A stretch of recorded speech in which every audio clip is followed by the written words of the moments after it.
আজকে আমি আপনাদের সঙ্গে শেয়ার করব ব্রেড পকোড়া রেসিপি। তো চলুন দেখে নেওয়া যাক কিভাবে খুব সহজেই সন্ধ্যাবেলা ব্রেড পকোড়া বানিয়ে নেওয়া যায়।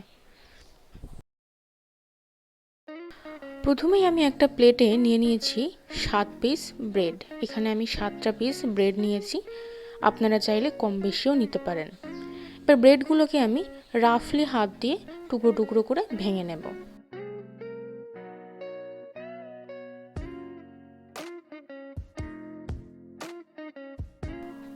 সবকটা আমি টুকরো করে নিয়েছি। এবার আমি এর উপরে 2 থেকে 3 চামচ মতো জল দিয়ে দেবো। জল দিয়ে একটুখানি ব্রেডটাকে ভিজতে দেবো, বেশি জল দেবে না, 2-3 চামচ এনাফ।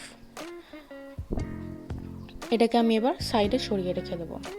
এবার আমি একটা বাটিতে নিয়েছি 2টো মিডিয়াম সাইজের পেঁয়াজ কুচানো আর 7 থেকে 8টা লঙ্কা কুচানো। ঝালটা আপনারা নিজেদের অনুসারে দেবেন। দিয়ে দিলাম 1/2 টেবিল চামচ নুন, আর এই নুন, লঙ্কা আর পেঁয়াজ একসঙ্গে একটু মিশিয়ে নেব। এরপর দিয়ে দেবো 1 টিস্পুন হলুদ গুঁড়ো, 1 টিস্পুন লাল লঙ্কার গুঁড়ো, এটা কিন্তু কাশ্মীরি লঙ্কা না, লাল লঙ্কার গুঁড়োই দিচ্ছি, 1 টিস্পুন চাট মশলা আর 1 কাপ মতো বেসন। সব কিছু ভালো করে আমি মেখে নেব। এই পর্যায়ে এখন আমি জল দেব না। এরপর আমি ব্রেডের টুকরোগুলো নিয়ে নিচ্ছি। সমস্ত ব্রেডের টুকরো আর সমস্ত মিশ্রণগুলো আমি ভালো করে মেখে নেব। এই পর্যায়ে যদি আপনাদের জলের প্রয়োজন হয় অবশ্যই জল দিতে পারেন। ভালো করে মেখে নিচ্ছি। দেখুন মিশ্রণটা ঠিক এরকম হবে। মাখা কমপ্লিট হয়ে গেছে। এরপর আমি হাতে সামান্য তেল মাখিয়ে নিয়ে সামান্য একটু পোর্শন আমি নিয়ে নিলাম।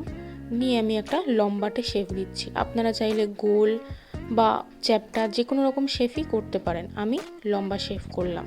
এভাবে আমি সবকটা শেপ করে নেব। সবকটা আমার করা হয়ে গেছে। এরপর তেল গরম হয়ে গেলে আমি এক এক করে ছেড়ে দেব।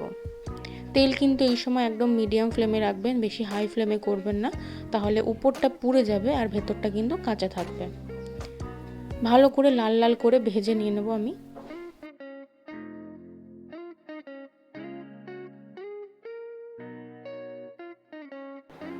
লাল লাল করে ভাজা আমার কমপ্লিট।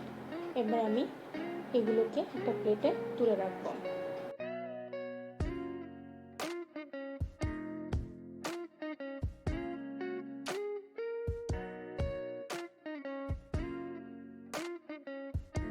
দেখুন রেডি হয়ে গেছে ব্রেড পকোড়া। আপনারা এটা গ্রিন চাটনি বা টমেটো কেচাপ এবং স্যালাডের সাথে কিন্তু খেতে পারেন। গরম গরম সন্ধ্যায় এনজয় করতে পারেন। আপনারা অবশ্যই বাড়িতে বানাবেন, জানাবেন কেমন হয়েছে। ভালো থাকবেন, দেখা হচ্ছে নেক্সট ভিডিওতে।